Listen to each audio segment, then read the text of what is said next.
বিসমিল্লাহির রহমানির রহিম। চেক ডিজনের মামলায় নালিশি দরখাস্তে অবশ্যই আসামি কোন তারিখে লিগ্যাল নোটিশ পেয়েছে সে তারিখটি আপনি লিখবেন। যদি না লেখেন তাহলে মামলা ফেল করতে পারে। বেশিরভাগ ক্ষেত্রে আমরা দেখতে পাচ্ছি যে চেক ডিজনের মামলায় এই আসামি নোটিশটা কবে পেল সে তারিখটা লেখা থাকে না। যদি লেখা না থাকে তাহলে অসুবিধাগুলো কী হতে পারে? অসুবিধাগুলো হলো যে আসামি যেদিন নোটিশটা পাবে সেদিন থেকে চেকে লিখিত অঙ্কের টাকা পরিশোধের জন্য তিনি 30 দিন সময় পাবেন। যদি এই 30 দিন সময় তারিখ যদি লেখা না থাকে নালিশি দরখাস্তে, তাহলে তিনি 30 দিন সময় পেয়েছেন কিনা সেটি নির্ণয় করা সম্ভব হবে না এবং এর ফলে আসামি ডিফেন্স নিতে পারে তার লিগ্যাল রাইট জিওপার্টাইজ হয়েছে যে তিনি চেকে লিখিত অঙ্কের টাকা পরিশোধের জন্য 30 দিন সময় পাননি ডিজনের তারিখ থেকে। দ্বিতীয়ত যে সমস্যাটায় নালিশকারী পড়তে পারে সেটি হলো যে মামলাটা ওই লিগ্যাল নোটিশ প্রাপ্তির তারিখ থেকে 30 দিন অতিবাহিত হওয়ার পর 1 মাসের মধ্যে দাখিল করতে হবে।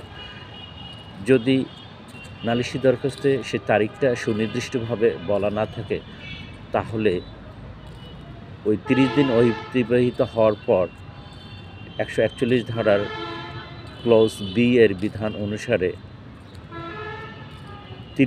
1 মাসের মধ্যে মামলাটা করা হয়েছে কিনা সেটি কাউন্ট করা যাবে না, ফলে নালিশি মোকদ্দমাটা তামাদিতে বারিত হতে পারে। এই জন্য নালিশি দরখাস্তে অবশ্যই আসামি কোন তারিখে লিগ্যাল নোটিশটা পেয়েছে সেই তারিখটা উল্লেখ করতে হবে।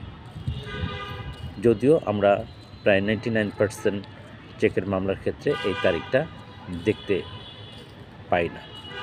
এখন আপনি যদি প্রসিকিউশন লয়ার হন তাহলে আপনার করণীয় কী?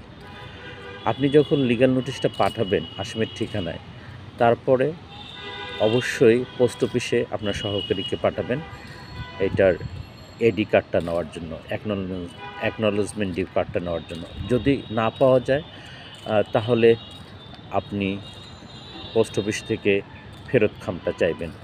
ফেরত খামটা যদি পাওয়া না যায় তাহলে পোস্টমাস্টারের একটা প্রতিবেদন নেবেন as to delivery of the letters.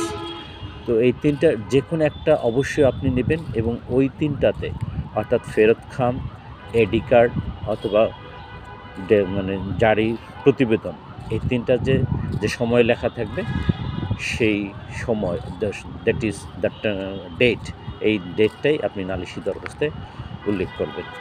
তাহলেই আসামির পক্ষ থেকে আর আপনার মামলাকে ফেল করাতে পারবে না। এই সকল কারণে নালিশি দরখাস্তে চেকের মামলায় তারিখটা উল্লেখ করা একান্ত আবশ্যক। ধন্যবাদ।